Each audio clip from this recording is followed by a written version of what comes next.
நம்ம சேனல்லேருந்து தொடர்ந்தாப்பில் நீங்கள் வீடியோக்களை பார்க்க நினச்சிங்கன்னா இதுவரை நம்ம சேனலை சப்ஸ்கிரைப் பண்ணுங்க. சப்ஸ்கிரைப் பண்ணிங்க. கீழே பெல் சிம்பிள் இருக்கும், அதையும் கிளிக் பண்ணிங்க.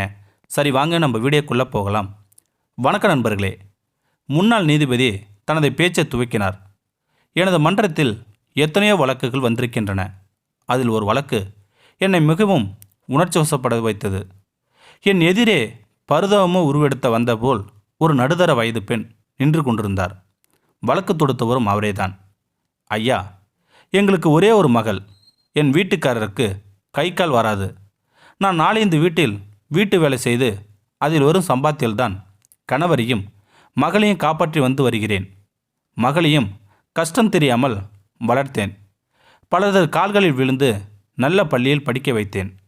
வேலை செய்யும் வீட்டில் நல்ல உணவு கொடுத்தால் கூட அதை சாப்பிடாமல் மகளுக்கு கொண்டு வந்து கொடுத்து அவள் சாப்பிட்ட சந்தோஷப்படுவதை பார்த்து மகிழ்வேன்.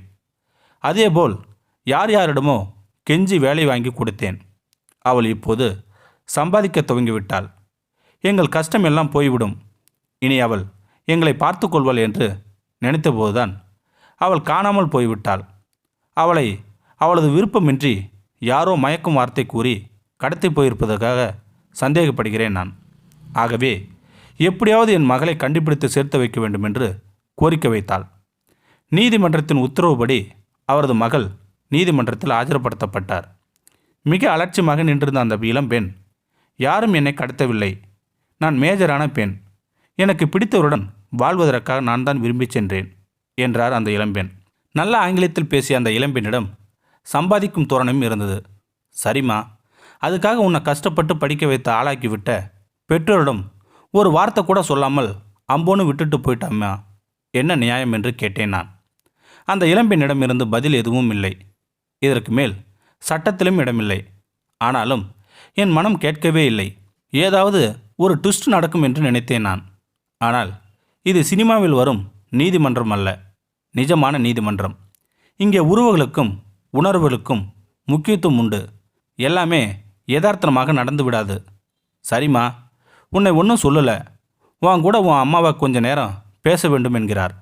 1 மணி நேரம் பேசிவிட்டு வாருங்கள் என்றேன் நான். இருவரும் பேசும்போது அந்த தாயின் பாசம் மகளின் அடிமனதை நிச்சயம் தொடும். பழசை நினைத்து பார்ப்பாள். கொஞ்சமாவது பாசத்தோடு ஏதாவது செய்ய முற்படுவாள் என்பது என் எண்ணம்.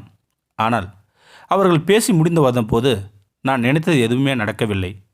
ஐயா, உங்களுக்கு எல்லாம் நிறைய சிரமம் கொடுத்து விட்டேன். என் மகள் அவள் விருப்பம்படி விரும்பணும் கூடயே இருக்கட்டும். அவள் சந்தோஷமாக இருந்தா சரி என்று 2 வார்த்தையில் சொல்லிவிட்டு, ஒரே ஒரு வேண்டுகோள் தான்யா, இவன் மேலே இவங்க அப்பனுக்கு கொல்ல உசுறு. மகளை பார்க்கறதுக்காக வந்திருக்காரு. அந்த மனுஷங்கிட்ட ஒரே ஒரு வார்த்தையாவது சொல்லிட்டு போக சொல்லுங்கய்யா என்றார் அந்த அம்மா. எங்கம்மா உன் வீட்டுக்கார் என்று கேட்டேன். அந்த அம்மா கை காட்டிய இடத்தில் சுவரோடு சுவராக ஒருவர் சாத்தி வைக்கப்பட்ட நிலையில் இருந்தார். அவருக்கு கை கால் வராது என்பதால் தூக்கி கொண்டு வந்து சுவற்றில் சாத்தி வைக்கப்பட்டுள்ளனர். கோர்ட்டில் நடப்பதையெல்லாம் பார்த்த அவர், அவரது கண்களில் இருந்து கண்ணீர் தாரத்தாரையாக கொட்டியது. அந்த அன்பு மகளை நோக்கி என்ன செய்ய போகிறாய் என்பது போல பார்த்தேன். அந்த பெண்ணோ இதையெல்லாம் துளியும் கண்டுகொள்ளாமல் நான் கிளம்பலாமா என்று கேட்டுவிட்டு வெளியே காருடன் காத்திருந்த காதலன் அல்லது கணவருடன் சிட்டாக பறந்து சென்று விட்டாள். சரிங்கய்யா, நாங்கள் புறப்படுறோம் என்றாள் அந்த அம்மா. அந்த பெண்ணின் தாயாரிடம் ஊருக்கு எப்படி போவீங்க என்று கேட்டபோது, சொந்த ஊருக்கு போக எப்படியும் 40 ரூபாய் தேவைப்படுங்கய்யா. பஸ் ஸ்டாண்டில் போய் பிச்சை எடுப்பங்கய்யா. கூடுதலாக கிடைச்சா 2 பேரும் சாப்பிடுவோங்கய்யா. அப்புறமா ஊருக்கு போயிட்டு வீட்டு வேலை செய்கிறப்ப இடத்துல உதவி கிடைச்சிடும். எப்படியும் பொழைச்சுக்குங்கய்யா என்றார் அந்த அம்மா. நீதிமன்றத்தில் இருந்த அத்தனை பேருக்கும் தூக்கி வாரி போட்டது. இந்தம்மா, நீ பிச்சை எடுக்க வேணாம், என்னோட அன்பளிப்பா ஏற்றுக்கோங்க என்று சொல்லி பையில் இருந்த 1000 ரூபாயை எடுத்து கொடுத்தேன்.